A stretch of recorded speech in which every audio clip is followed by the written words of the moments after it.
को सादर नमस्कार। आइए बालकनी फार्मिंग की दुनिया में हम लोग एक कदम आगे बढ़ाएं और अभी जैसे माहौल है इसी माहौल में हम अपने गार्डन को एंजॉय करें। पुदीना के बारे में आज विशेष बात होगी कि पुदीना को जब आप बाज़ार से ले के आते हैं और इसके बाद पूरी पुदीना को आप यूं ही फेंक देते हैं अपने डस्टबिन में, तो उसी से पहले आपको एक छोटा सा उपाय करना है और ये छोटा सा उपाय आपको पुदीना इस तरह से ले जाएगा। इसका स्टेप बाय स्टेप कैसे करना है इस पर हम आपको एक बारी ध्यान देते हैं। जब भी आप इस तरह का पुदीना लेके आते हैं बाज़ार से, तो इस तरह के बड़े वाले जो डंठल होते हैं आपके पास, इनको आप ध्यान से देखिए कि क्या करना होता है। जो पुराने डंठल होंगे इस तरह से, तो आप इनके पुदीना को नीचे से ऊपर की ओर जितने भी बड़े पत्ते हैं उनको आप निकाल दीजिए अपने उपयोग के लिए। और इसके बाद ये जो छोटे छोटे पत्ते इसमें बच रहे हैं, इन पत्तों को आप बिल्कुल ना काटें, बिल्कुल भी ना फेंकें। और सबसे बड़ी बात ये हम बता रहे हैं आपको जानकारी के लिए कि इसके जो टॉप एज में ये जो पत्ते आपके बच रहे हैं, इनको इस तरह से आप रहने दें। और रहने देने के बाद आपको इसको किस तरह से लगाना है इस पर हम फोकस करेंगे। आपके पास सीमित साधन है, ज़्यादा कुछ नहीं है, इसके बावजूद भी आप ये सारी चीज़ें कर सकते हैं और इनको करने के बाद आपको अच्छा रिजल्ट मिलेगा। सबसे पहले आपको ये 45 डिग्री में कट करना है। ये जो मैंने दिखाया आपको, ये देखिए 45 डिग्री में कट किया हुआ है। 45 डिग्री कट करने का मीनिंग होता है कि थोड़ा सा तिरछा जब भी आप कट करेंगे। फिर भी यदि आपको सेटिस्फैक्शन है तो ठीक है, वरना आप अलग से भी इसको 45 डिग्री में ऐसे कट कर लीजिए। आपको ध्यान ये रखना है कि आपके ये डंठल मोटे होने चाहिए, थोड़े पुराने होने चाहिए।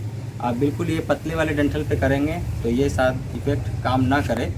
और इसके बाद हम आपको दिखा रहे हैं कि आपको कैसे करना है।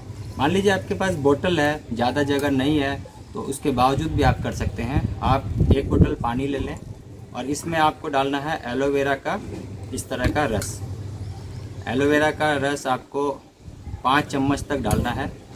5 चम्मच रस आपने डाल दिया। ये रस आप मिक्सी में पीस कर भी बना सकते हैं और मिक्सी में पीस के बनाने के बाद आप इसके इस तरह से रस को 5 चम्मच मिनिमम डाल सकते हैं।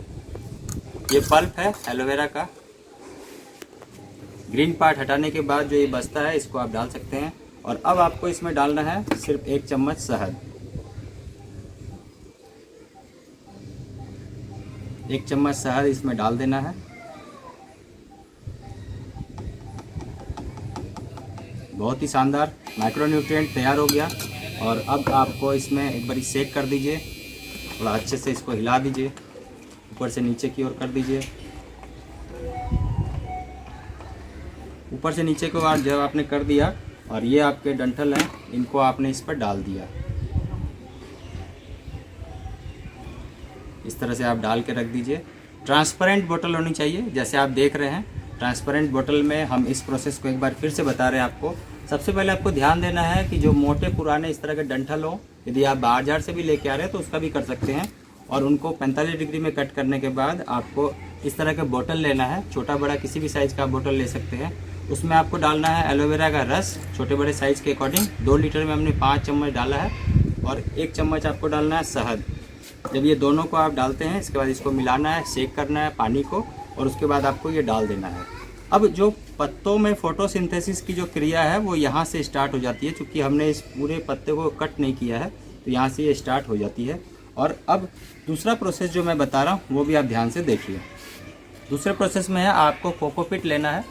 कोकोपीट लेके और उसमें आपको कोकोपीट में वर्मी कंपोस्ट मिला के, जो भी आप इस तरह का डंठल काटते हैं, जो पुराना वाला डंठल होता है, उनको आपको निकालना है। निकालने के बाद 45 डिग्री में कट करने के बाद जो भी बड़े पत्ते हैं उनको आप निकाल दीजिए। बड़े पत्तों को निकालने के बाद जो आपके इस तरह से छोटे छोटे पत्ते अभी लगे हुए हैं, तो इन पत्तों को साथ आपके टॉप एज में ये पत्तों को रखना है, जो 2-4 पत्ते आ रहे हैं। क्योंकि यदि इसकी फोटोसिंथेसिस रुक जाएगी, आप इस पूरे पत्ते को निकाल देंगे तो ये आगे डेवलप नहीं होगा। तो ये ध्यान रखिए। यहाँ नीचे से जो है वो हटा दीजिए। ये देखिए 45 डिग्री में कट किया है। कोकोपीट का मिक्स बना हुआ है, हमने पहले भी ऑलरेडी लगाया हुआ है। तो अब इसके सूट्स देखिए आने शुरू हो गए हैं। तो आपको दिखा रहा हूँ कि इसको इस तरह से आपको लगा देना है। लगाने के बाद आपको मॉइस्चर मेंटेन करना है। आप चाहें तो एलोवेरा का जो आपने रस बनाया हुआ है उसको थोड़ा सा आप इस पर छिड़काव कर सकते हैं। और ये छिड़काव आप कर दीजिए, इतना छिड़काव कर दीजिए कि इसका मॉइस्चर 1 टाइम मेंटेन हो जाए।